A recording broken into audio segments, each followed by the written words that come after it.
मैं समझता हूं इसमें आपकी और हमारी, हम सबकी सतर्कता बहुत महत्वपूर्ण है। चाहे केंद्र सरकार हो या हमारी तमाम राज्य सरकारें हो या म्युनिसिपैलिटी हो, ग्राम पंचायत हो, सभी इस मामले को लेकर उचित इंतजाम और देखरेख में जुटे हुए हैं।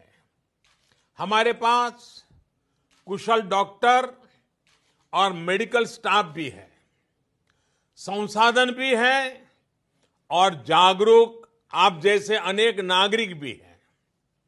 हमें बस अपनी सावधानियों में कोई कमी नहीं आनी देनी चाहिए और ये भी समझ लेना चाहिए कि सावधानियां क्या है। बड़ी बड़ी बातें नहीं है जी। ये अलग अलग माध्यमों से आपको शायद पता भी चलता होगा, लेकिन हम सुनते हैं एक कान से दूसरे कान से निकाल देते हैं।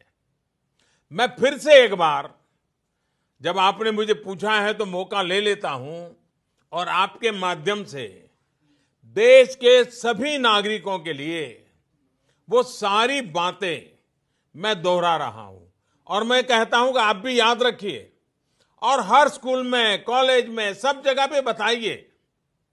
देखिए क्या करना है।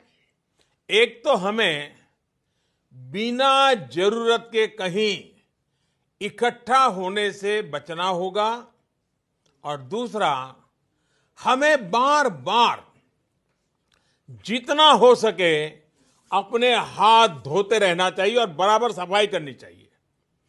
अपने चेहरे को, अपने नाक और अपने मुंह को बार बार छूने की हमारी जो आदत है, अब थोड़ा उस आदत को बदलना होगा।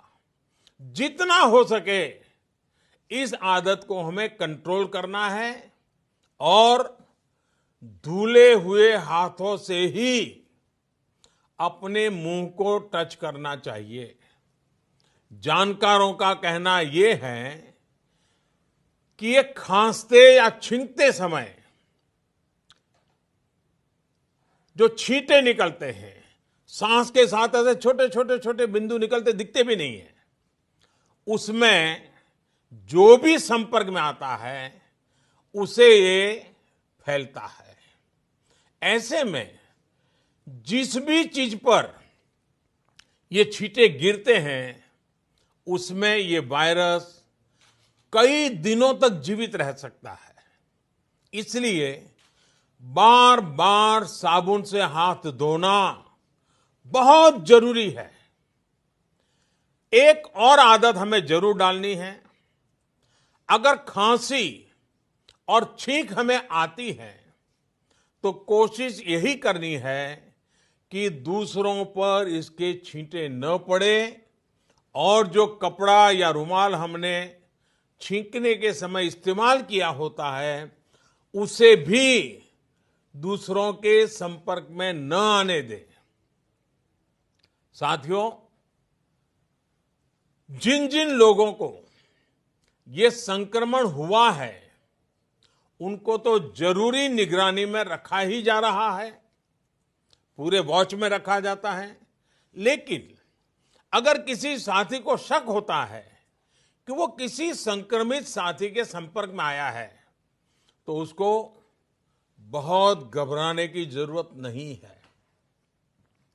अपने मुंह को मास्क से ढक करके या किसी बड़े कपड़े से ढक करके सबसे पहला काम करना चाहिए, किसी न किसी नजदीकी अस्पताल में चेक करवा लीजिए। ये बहुत जरूरी है।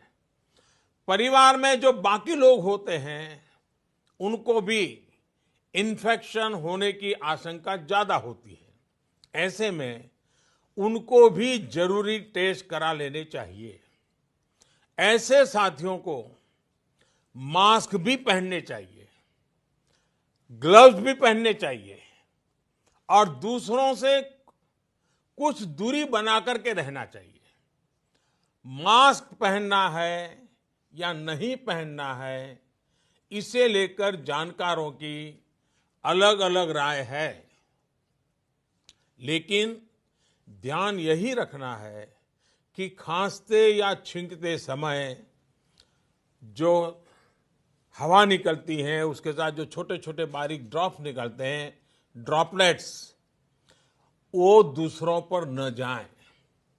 वैसे मास्क पहनते समय भी एक चीज ध्यान रखनी है, मास्क को एडजस्ट करते हमारा हाथ बार बार मुंह को छूता है। इससे बचाव की जगह इन्फेक्शन फैलने की आशंका बढ़ जाए। वायरस से बचा जा सकता है, ढीकना करने से बचा जा सकता है।